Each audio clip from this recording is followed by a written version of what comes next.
আপনাকে কে বলল যে আমাদের ইসলাম আলাদা, রাজনীতি আলাদা, ইসলাম আলাদা, রাষ্ট্রনীতি আলাদা, ইসলাম আলাদা, অর্থনীতি আলাদা?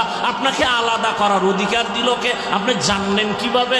আমাদের ইসলাম আর নীতি সব একসাথে লাগানো। কি আমাদের ইসলাম অর্থনীতি এক, আমাদের ইসলাম পরিবার নীতি এক, কোনোটাই আলাদা না।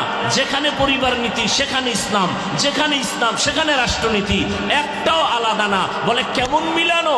বলে সূর্যের সাথে আলোটা যেমন মিলানো, ফুলের সাথে ঘ্রাণটা যেমন মিলানো।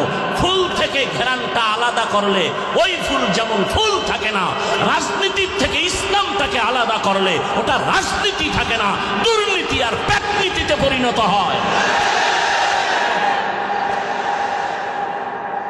আল্লাহ হেদায়াত দান করুন।